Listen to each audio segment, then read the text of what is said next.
복음이 뭘까요? 뭐가 복음이에요? 예수님을 아는 거. 똑똑한 학생이 항상 앞자리에 앉아야 수업 진행이 원활한 것 같아요.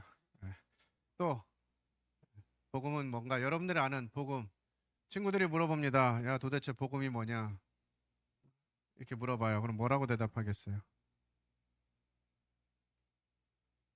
대답할 답이 없나요? 네, 기쁜 소식. 네, 맞습니다. 예, 복된 소식, 기쁜 소식, 복음이죠. 예, 또 원래 MZ 세대는 이런 때 막 이렇게 얘기하고 막 토론하고 그런 거 아니에요? MZ가 아니라 NG인가요? NG? NG 세대. 예, 뭐 잘 안 되는 세대 NG 세대죠. 예, 복음이란 무엇인가가 첫 번째 질문입니다. 우리는 그냥 복음 그러면 어, 우리가 지옥 가지 않고 천국 간다는 얘기인가? 뭐 이렇게 또 생각할 수도 있고요.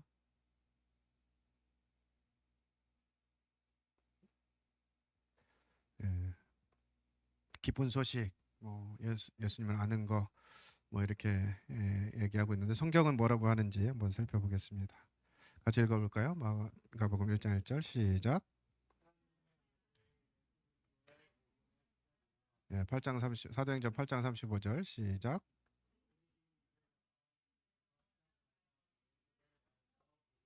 네.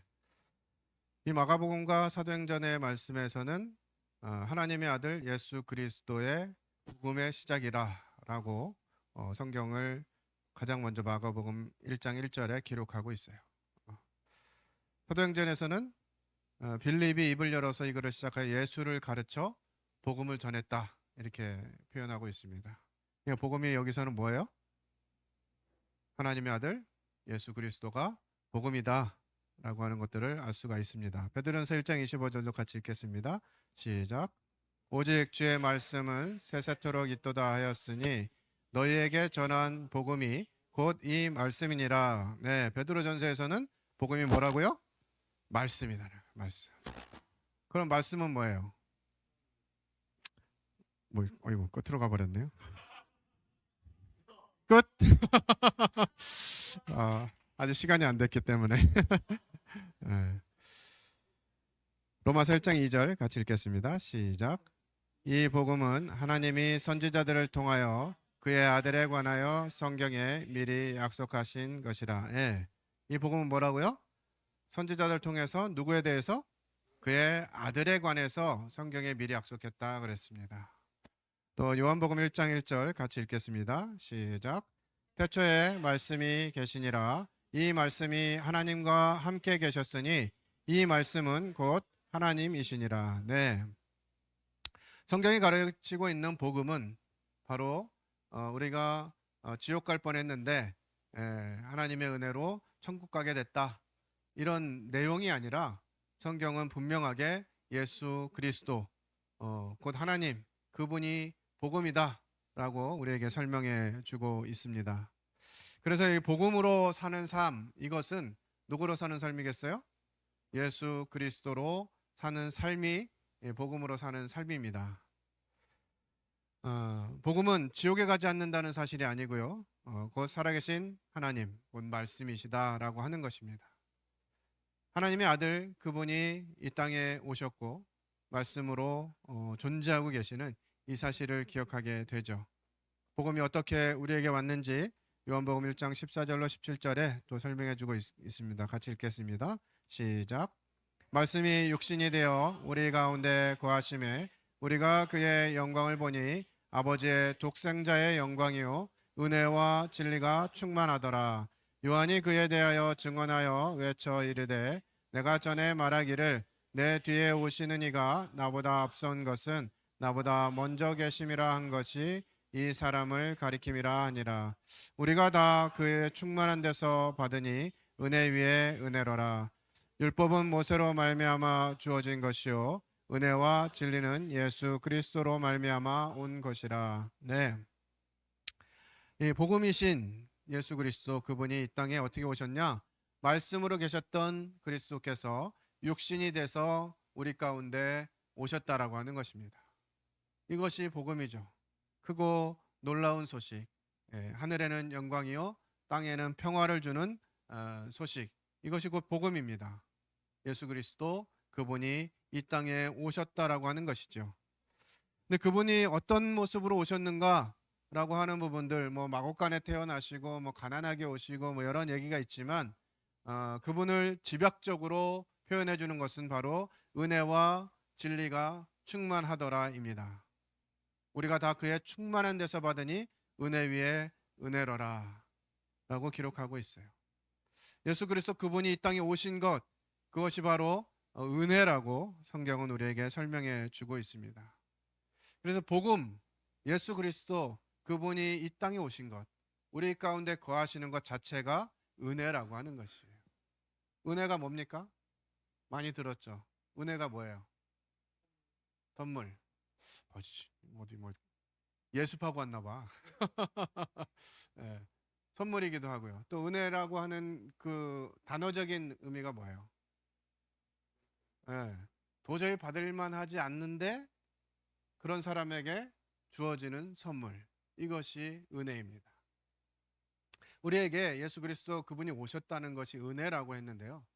그분이 우리에게 오시는 것 자체가 말이 안 되는 얘기예요. 있을 수 없는 일이 일어난 것이죠. 이것을 성경은 은혜라고 표현하는 것이에요. 여러분들이 구원받으신, 혹시 아직 구원이 좀 오락가락 하시는 분 계신가요? 현재는 없는 것 같은데. 네. 있어요? 웃는 사람 있는 거예요? 내가 혹시 네. 구원받는다는 거, 이 자체가 은혜이죠. 수많은 사람 중에서 70억의 이 지구상의 인구 중에서 대한민국 5천만 중에서 경기도가 얼마나 되나요? 한 1,000만 되나요? 예. 그 1,000만 명 중에서 또 우리를 선택하시고 우리에게 예수 그리스도 그분을 믿을 수 있는 은혜를 허락해 주신 것이죠. 로마서 5장 15절에서도 이 사실을 우리에게 설명해 주고 있습니다. 같이 읽겠습니다. 시작. 그러나 이 은사는 그 범죄와 같지 아니하니 곧 한 사람의 범죄를 인하여 많은 사람이 죽었은즉 더욱 하나님의 은혜와 또한 한 사람 예수 그리스도의 은혜로 말미암은 선물은 많은 사람에게 넘쳤느니라. 예, 많은 사람에게 넘친 이 선물, 그 선물의 열매들이 우리들이죠. 하나님의 은혜, 예수 그리스도 은혜로 말미암은 선물, 이것이 우리에게 주어졌다는 거, 이게 놀라운 복음이라는 거예요. 어떻게 나에게까지 이 놀라운 복음의 소식이 전해졌는지. 제가 선교지를 몇 군데 다녀봤습니다만 이 사실을 이렇게 늦게 알았다니라고 후회하는, 안타까워하는 사람이 얼마나 많은지 몰라요. 제가 남아공을 가기 시작하면서 두 번째 해였는가, 제가 이제 아이들에게 말씀을 전하고 그 말씀을 통역하는 청년, 여자 청년이 있었는데 3일간 아이들에게 말씀을 전하는 통역을 하면서 마음 가운데 확신이 생겼어요. 확신이 없는 사람인데 영어를 하고 하니까 이제 통역을 했는데 그리고 나서 끝난 다음에 개인 교제를 하면서 예수님이 나를 위해서 그렇게 해주셨다는 게 너무 감사하다, 너무 놀랍다. 근데 왜 이 사실을 이제야 알게 됐는지 너무 안타깝다. 이렇게 얘기하는.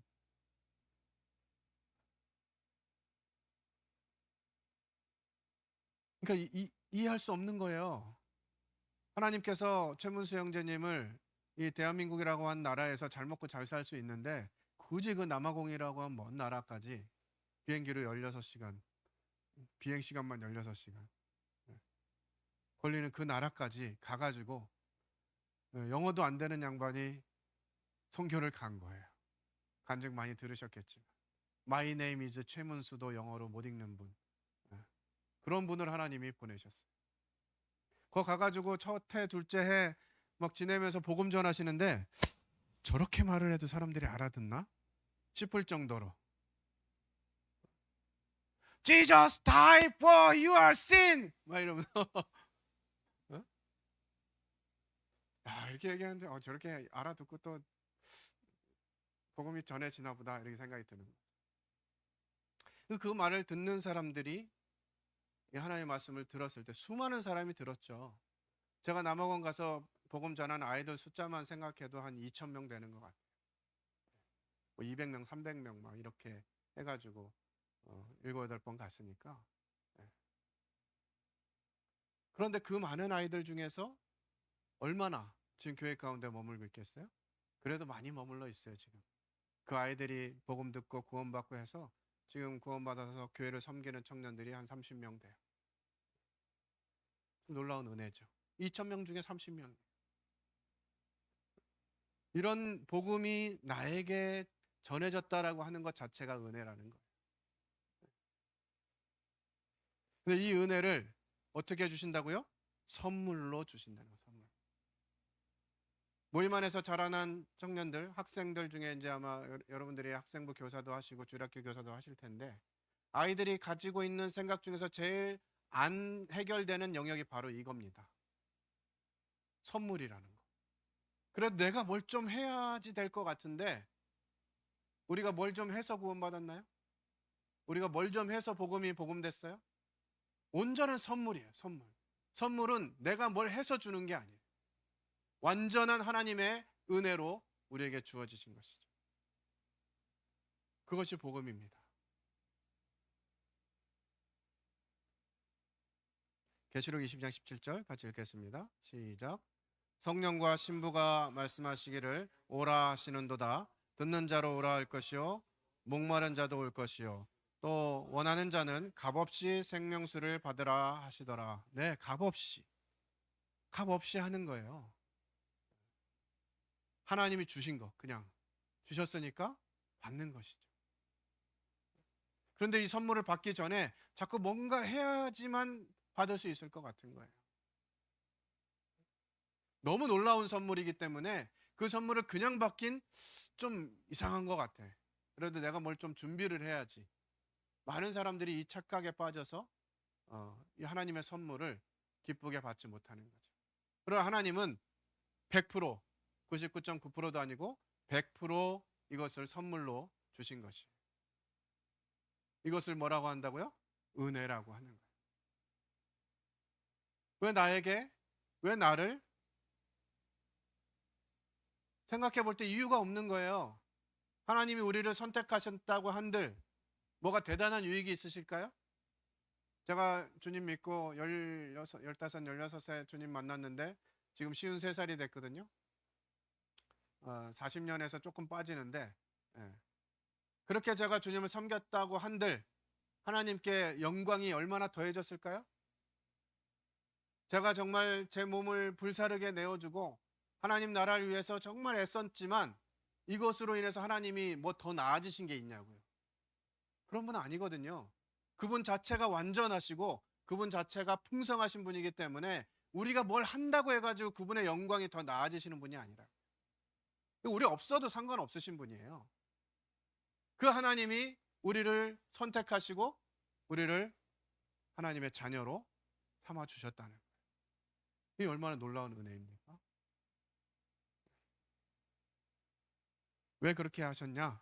에베소서 2장 8절 9절 너무나 잘 아는 말씀이죠. 같이 읽겠습니다. 시작. 너희는 그 은혜에 의하여 믿음으로 말미암아 구원을 받았으니 이것은 너희에게서 난 것이 아니요 하나님의 선물이라. 행위에서 난 것이 아니니 이는 누구든지 자랑하지 못하게 함이라. 네. 선물로 주신 이유 뭐라고요? 자랑하지 못하게 하려고. 만약에 뭐가 좀 자격이 있어가지고 구원을 받는다 이렇다 그러면 천국이 얼마나 시끄럽겠어요. 넌 어떻게 구원받는데? 난 이것 때문에 구원받았어 막 이러면서. 내가 좀 생겼잖아. 내가 좀 가졌잖아.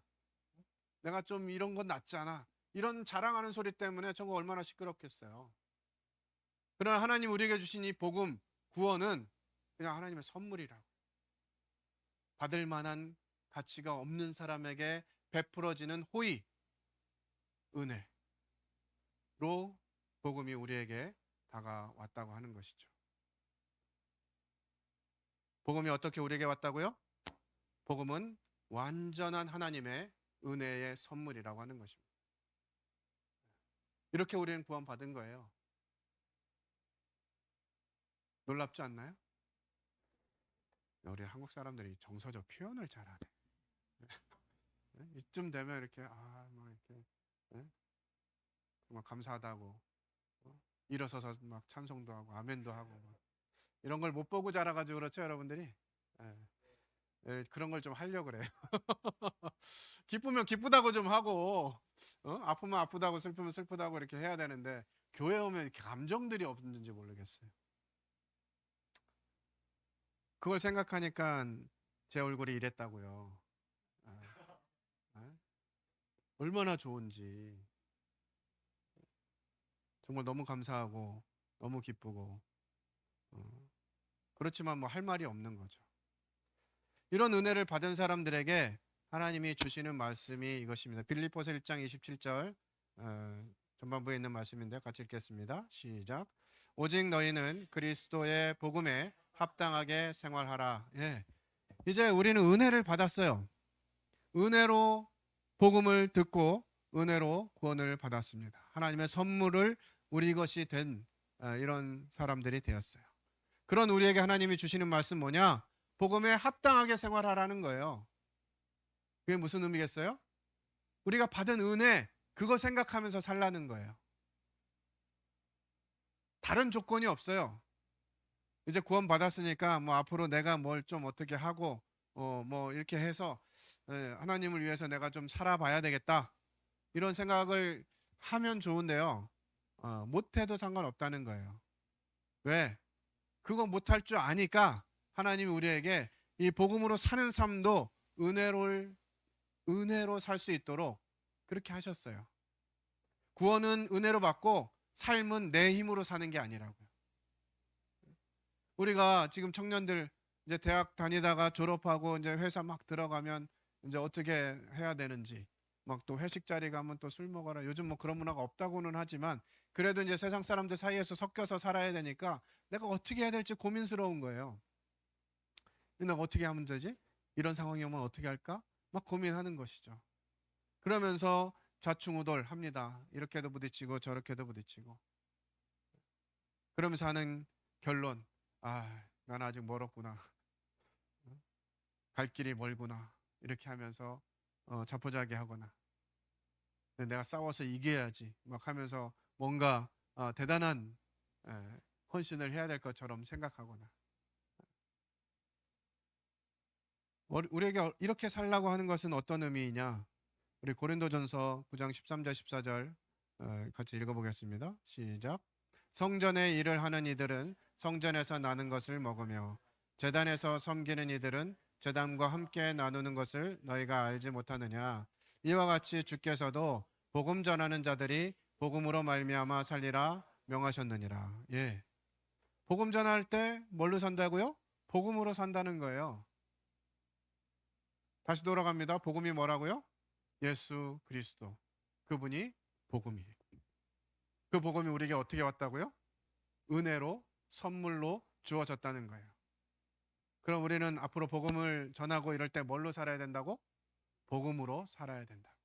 그 의미는 뭐예요? 예수 그리스도 그분의 은혜의 선물로 살아가는 거예요. 구원받는 건 은혜의 선물이고 살아가는 건 내 의지와 내 능력이다. 이렇게 말씀하셨다면 우린 삶이 되게 고달팠을 거예요. 하나님 그렇게 하시지 않았다. 그 원리들을 성경에서는 여러 가지로 설명해 주고 있습니다. 그럼 복음으로 사는 삶이 뭐냐라고 하는 부분들을 사도 바울은 이렇게 고백해요. 같이 읽겠습니다. 시작. 그러나 내가 나의 것은 하나님의 은혜로 된 것이니 내게 주신 그의 은혜가 헛되지 아니하여 내가 모든 사도보다 더 많이 수고하였으나 내가 한 것이 아니요 오직 나와 함께 하신 하나님의 은혜로라. 사도 바울 어떤 사람이었어요? 예수님을 핍박하고 하나님의 아들이신 예수 그리스도를 믿는 사람들 핍박하고 막 잡으러 다니던 다메섹에서 주님을 만났을 때도 그런 장면 아니었어요? 모든 권한을 가지고 그리스도인 잡아다가 옥에다 집어넣으려고 가던 그 길에서 예수님을 만납니다. 주여 누이십니까? 네가 핍박하는 예수다 하면서 그가 예수 그리스도를 만났어요. 사도 바울이 뭘 한 게 있나요? 예수님 만나기 위해서 뭘 했어요? 사도 바울은 아무것도 한 게 없어요. 그냥 혈기가 등등해가지고 막 달려가던 그 시점에 예수님이 만나주신 거예요. 사도 바울은 아무것도 한 게 없습니다. 그런데 하나님이 사도 바울을 택하신 거예요. 이게 뭐라고요? 은혜라고요. 우리 다 동일해요. 뭐 때문에? 저는 예수님이 저를 딱 선택해 주신 그 순간이 정말 아직도 생생해요. 주님이 그렇게 하시지 않았다면 나는 아마도 뭐 조폭 똘마니가 됐거나 대도가 됐거나 뭐 그랬을 것 같아요. 저희 동네에 막 또래 애들이 한 20명 됐는데 제가 대장이었고 그렇게 안 보이죠? 지금 아주 얼굴이 화사해가지고 정말 우울한 날들 가운데 내 인생은 어디로 갈지도 모르고 도대체 왜 사는지도 모르는 그런 가운데에서 주님이 저를 만나 주셨어요. 그리고 나서 제가 어떻게 살아야 될지를 주님이 말씀하시는 거예요. 사도 바울도 그런 거예요. 갑자기 뭔가 빛을 보고 자기 눈이 뭐 어떻게 되고 하면서 예수님 만났는데 내가 너에게 지시할 때가 있으니까 아나니아에게 가라. 근데 그 사람이 너를 어떻게 할 거 가르칠 거야. 그러니까 그냥 갑니다. 또 가서 듣고서 뭐 갑자기 예수님 핍박하던 사람이 예수님 증거하기 시작해요. 그리고 그 사람이 막 다니면서 복음을 막 전하니까 막 반대하던 사람들이 바울을 잡아다가 때려가지고 죽은 것 같은 때도 있었고 전도 여행 다니느라고 다니다가 배 막 파손하고 막 그냥 죽을 위기를 몇 번이나 넘기고 정말 수많은 사람들에게 복음을 전하고 하나님의 교회를 세우고 이런 사람이었잖아요. 근데 그가 뭐라고 고백해요? 나의 나된 것은 하나님의 은혜라는 거예요. 뭐가 잘나가지고 사도 바울이 특별해가지고 그런 것이 아니라 하나님이 자기에게 베푸신 그 은혜를 따라 사니까 그냥 그렇게 사라진 거예요. 그것을 기억해야 된다고. 왜 저는 이렇게 일반적으로 사람들이 생각할 때 미쳤구나 라고 하는 선택을 하고 살아왔는지 모르겠어요. 제 아내랑 가끔 하는 얘기가 있습니다. 우리 왜 이렇게 살았어? 남들은 이렇게 안 사는데 왜 우리 이렇게 살고 있지? 왜 이렇게 사람들이 볼 때는 별거 아닌 것 같은 이 삶을 선택해서 이렇게 살고 있는 거지? 라고 하는 거예요. 뭐 때문에? 그냥 은혜. 하나님 우리 은혜로 선택하셨기 때문에 우리의 어떤 모습으로 두시든지 상관이 없는 거예요. 우리가 의지할 것은 그분의 은혜밖에 없습니다. 우리가 뭐가 대단한 사람이 됐다 한들 사회적으로 뭔가 지위가 높은 위치에 갔다 한들 하나님께 무슨 영광이 되겠어요? 그러니까 그렇게 되지 않았어도 상관이 없다는 거예요. 내가 그냥 사람들이 보기에 찌질해 보여도 괜찮다고요. 내가 교회를 섬기고 하나님 앞에 나아가는 모습이 그렇게 아름다워 보이지 않더라도 하나님 괜찮다고 하신다고요. 그냥 여러분들 있는 모습 그대로. 아무런 자격이 없고 아무런 조건이 없는데 하나님 우리 선택하셔서 구원을 주신 것처럼 하나님 앞에 사는 삶도 그런 것이에요. 우리가 뭘 했기 때문에 하나님이 우리를 귀히 여기시는 것이 아니라. 사도 바울도 그렇게 고백하는 거예요. 모든 것에 있어서 결론은 하나님의 은혜다라는 거죠. 구원받은 것도 은혜고 복음으로 사는 것도 은혜로 사는 것이에요. 복음으로 사는 삶은 은혜로 사는 삶이다. 은혜는 다시 강조하지만 받을 자격이 없는 사람에게 베풀어지는 호의입니다. 우리가 하나님의 자녀답게 살아가는 것도 하나님의 은혜예요. 그 은혜를 놓치는 순간 뭔가 내 힘으로 해야 되기 때문에 뭐든지 힘들어요. 지쳐요.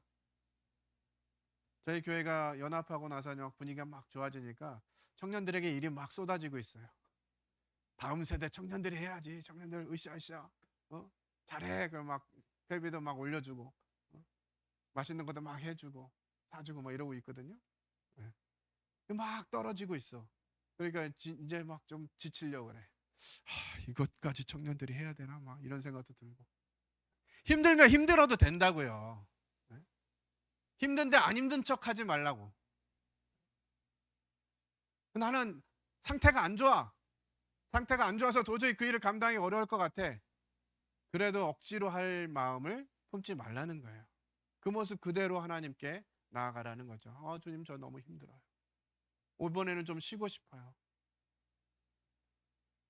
우리가 그 모습 그대로를 하나님 앞에 고백할 때 하나님이 우리에게 말씀하시고 또 은혜를 베푸셔서 그 상황에서 어떻게 해야 될지를 안내하시는 거죠. 성경에 이런 내용들이 많이 있지만 한 가지 예만 좀 살펴보고 말씀을 정리하려고 합니다. 레위기 11장 9절에서 10절입니다. 같이 읽겠습니다. 시작. 물에 있는 모든 것 중에서 다른 물에 있는 모든 것 중에서 지느러미와 비늘 있는 것은 너희가 먹되 물에서 움직이는 모든 것과 물에서 사는 모든 것, 곧 강과 바다에 있는 것으로서 지느러미와 비늘 없는 모든 것은 너희에게 가증한 것이라. 네, 들짐승 중에서 주님이 먹을 것 먹지 못할 것 이렇게 얘기하실 때 쪽이 갈라지고 되새김질하는 건 먹어라 이런 얘기 많이 들었죠. 그 다음에 나오는 구절이거든요. 짐승들 중에서는 그렇고 물에 있는 것 중에서는 뭘 먹어라? 지느러미와 비늘 있는 거 먹어라 그랬어요. 자, 우리가 알고 있는 고기들 중에서 지느러미가 있고 비늘이 있는 이런 고기가 뭐가 있어요? 보통 고등어? 고등어 비늘 있어요? 고등어 비늘 거의 잘 안 보이죠? 네. 뭐가 있어요? 붕어, 뭐 잉어 이런 것들, 네, 쏘가리, 매운탕 이런 것들 뭐 있어요. 근데 지느러미 없는 물에 사는 짐승들 뭐예요? 문어, 오징어 뭐 이런 것들. 지느러미 없죠. 낙지. 자, 이 지느러미는 뭘 말할까요? 네? 뭐라고요? 추진력. 아유, 추진력 좋습니다. 추진력 좋아요. 지느러미는 방향성을 나타냅니다. 방향성. 지느러미 있는 물고기가 뒤로 헤엄치는 물고기 있는지 보셨어요? 지느러미 있는 물고기는 오로지 앞으로 갑니다. 뒤로 헤엄치는 지느러미 있는 물고기는 없어요. 그래서 하나님 앞에서 은혜를 받은 자는 어떻게 해야 된다고? 앞으로 고야, 앞으로 고. 못생겨도 고, 못 먹어도 고. 그냥 가는 거예요. 내 모습 그대로. 잘해서만 앞으로 가는 게 아니라 잘 못해도 그냥 가는 거예요. 우리가 지느러미가 있기 때문에. 어떤 지느러미? 예수 그리스도라고 하는 지느러미를 가진 사람들이거든요. 그래서 우리는 늘 앞으로 가는 거예요. 누구 앞으로? 하나님 앞으로. 성과의 전진 앞으로 이게 아니라 하나님 앞으로 가도록 만들어진 은혜를 주신 이유 바로 그것이죠. 근데 문어나 이런 오징어나 낙지나 이런 애들은 어때요? 어디로 갈지 몰라. 지 맘대로 가. 이건 은혜를 따라 사는 삶이 아닌 거예요. 은혜를 입은 자들이기 때문에 그 은혜를 기억해서 하나님 앞으로 나아가는 거, 이게 지느러미 있는 것입니다. 그 비늘은 어떤 의미일까? 비늘. 비늘 있는 물고기는 주로 어디 살까요? 물 위에 살까요? 물 중간에 살까요? 물 밑에 살까요? 네. 어떤 것 같아요? 비늘 있는 물고기들이 주로 서식지가 어디인 것 같아요? 물속에 깊이. 여러분들 강을 가든지 바다를 가든지 가면 반짝반짝반짝 빛나는 게요, 물이 빛나는 게 아니에요. 비늘 있는 물고기들이 빛내는 게 반짝반짝거리는 거예요. 네. 물가에 삽니다. 비늘 있는 물고기들은. 사는 곳이 어딘가가 굉장히 중요해요. 네. 이 비늘 있는 물고기들이 뻘에 들어가면 살 수 있어요, 없어요? 못 살아요. 그래서 서해안에는 별로 비늘 있는 물고기들이 별로 없는 거예요. 그래서 어떤 거 나와요? 광어, 우럭 뭐 이런 거 나오는 거예요. 동해안에서 광어, 우럭 나오는 거 봤어요? 동해안은 없어요. 뻘이 있어야 사는 동물, 그 물고기들이 그렇게 사는 거라고요. 근데 비늘 있는 물고기가 뻘에 들어가면 어떻게 되는 줄 아세요? 오래 못 살아요. 죽을 수밖에 없어요. 그게 생태예요. 비늘 있는 물고기가 살아가는 생태. 그래서 이 비늘은 살아가는 위치와 방법이 중요한 겁니다. 이 비늘이 스스로 빛내지는 못해요. 무엇을 받을 때? 햇빛을 받을 때 비늘에 비춰져서 빛이 나는 거예요. 우리들 마찬가지입니다. 우리가 스스로 빛을 낼 수 없어요. 우리가 아무리 잘난 체하고 뭐 잘된 것 같아도 우리 스스로는 빛을 낼 수 없는 사람들이에요. 누굴 통해서? 하나님을 통해서 비춰질 때 빛이 나는 사람이 되는 것이지 우리가 뭐가 대단해가지고 빛나는 사람이 아니라. 그래서 우리의 삶은 그냥 믿음으로 사는 것이에요. 지느러미는 방향성을, 하나님 앞으로 나아가는 방향성을 얘기하고요. 이 비늘이 있다라고 하는 것은 물가에 살고 깨끗한 환경에 살아야 된다는 거예요. 우리가 하나님의 은혜를 받은 사람들인데 이 뻘 속에 사는 것처럼 그런 세상으로 들어가면 빛을 내기가 어려워요. 빛이 왜 내기 어렵겠어요? 뻘 속에는 빛이 있어요, 없어요? 빛이 없어요, 거기에는. 빛을 낼 수 없는 장소예요. 그렇기 때문에 우리가 은혜를 입었음에도 불구하고 뻘 속으로 들어가서는 안 된다고 하는 거죠. 그래서 누구와 어디서 많은 시간을 보내느냐, 이게 중요합니다. 하나님을 아는 사람들과 함께 있는 것, 이것이 은혜 입은 자의 태도인 거예요. 마지막 정리하는 말씀 읽도록 하겠습니다. 시작. 하나님이 능히 모든 은혜를 너희에게 넘치게 하시나니 이는 너희로 모든 일에 항상 모든 것이 넉넉하여 모든 착한 일을 넘치게 하려 하심이라. 네. 착한 일, 모든 일, 잘하는 일, 이걸 뭐를 통해서 하게 하신다고요? 은혜를 주심을 통해서. 하나님의 은혜를 통해서 우리의 삶이 어떻게 되어질지를 하나님 계획하시고 그 일을 행하시고 계신다는 것이에요. 그래서 우리가 주목할 것은 내가 뭐가 돼야 되나, 어떻게 돼야 되나, 이걸 고민하는 것이 아니라 하나님의 은혜 아래에서 내가 어떤 위치에 있는지를 살피는 것, 이것이 복음으로 사는 삶입니다. 성경에 뭐 다양한 예들이 있고 다양한 모습들이 있지만 짧은 시간에 모든 걸 다 이야기할 수는 없죠. 여러분들에게 오늘 첫 시간, 연합청년회를 하는 첫 시간에 복음으로 사는 삶, 이것들을 나누고 이것을 통해서 감사가 되어지는 것은 하나님께서 여러분들에게 은혜를 베푸시기를 원하시고요. 그 은혜를 통해서 여러분들이 넉넉하게 모든 착한 일을 넘치게 하게 하실 것이라는 거예요. 뭐를 통해서? 은혜를 통해서. 우리가 기억할 것. 구원받은 것도 은혜고 지금 살아가는 것도 은혜다. 내 모습이 비록 사람들이 평가하거나 내가 스스로 생각할 때도 별로일 것 같더라도 우리는 지느러미를 가졌기 때문에 하나님 앞에 나아가는 거예요. 다른 생각, 자아 비판 이런 거 자꾸 하지 말고 하나님 앞에 나아가는, 하나님 뭐라고 하시는지 주목하는 거. 그리고 그 하나님께 빛을 비침받아서 그 빛을 비침받기 위해서 물가에 살아야 되는 것처럼 성도들과 함께하고 주를 깨끗한 마음으로 부르는 청년들과 함께하고, 이것이 얼마나 가치 있는 것인지. 이 귀한 시간에 뭐 오늘 프로야구 개막을 했으니까 또 뭐 야구장 가가지고 막 이렇게 할 수 있지만 여러분들이 이 길을 선택해서 이 자리에 함께 있고 하나님의 은혜를 함께 나누는 것, 이것이 은혜입니다. 그렇게 할 수 있도록 허락하심도 은혜예요. 그래서 여러분들이 앞으로도 계속 함께 하면서 하나님의 은혜를 서로 간증하고 나누는 이와 같은 연합청년회가 계속 되어져 가고 여러분들을 중심으로 이쪽 경기 남부라고 뭐 제목을 정한 것 같은데 아무리 생각해봐도 여기 경기 남부 아니더라고요. 그래서 오늘 모인 김에 우리들도 이렇게 좀 이름을 하나 좀 정하면 좋겠다는 생각이 들어요. 그래서 뭐 주님이 기대하시는 그런 이름들도 좀 함께 정해보고 이름 어떨까 하는 제안을 드립니다. 예, 감사합니다. 기도하고 마치겠습니다. 아버지 하나님, 하나님의 은혜를 참으로 감사를 드립니다. 도저히 받을 자격이 없는 이런 자들에게 베풀어지는 호의를, 에,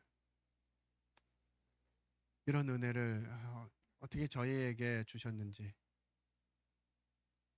그리고 그 은혜를 기억하게 하시고 살아가는 삶 가운데 때로 넘어지고 실패할 때에도 하나님이 우리 편이시며 우리와 함께하기를 원하시고 우리에게 여전히 은혜를 베푸시는 그와 같은 분이심을 기억하며 저희들 하나님 앞에 나아가는 지느러미 가진 하나님을 향하는 이런 청년들이 되도록 도우시기 원합니다.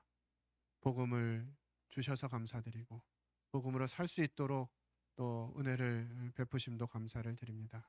이곳에 모인 주의 청년들이 하나님 나라와 그 의를 위해서 살아갈 때 자기 힘으로 하는 것이 아니라 하나님의 은혜를 따라서 할 수 있도록 도우시고 이것을 통해서 참 하나님이 귀히 여기는 청년들이 되어갈 수 있도록 도우시기 원합니다. 오늘의 모든 일정을 하나님께 온전히 부탁드릴 때 살아가신 하나님 아들 예수 그리스도의 이름으로 기도했습니다. 아멘.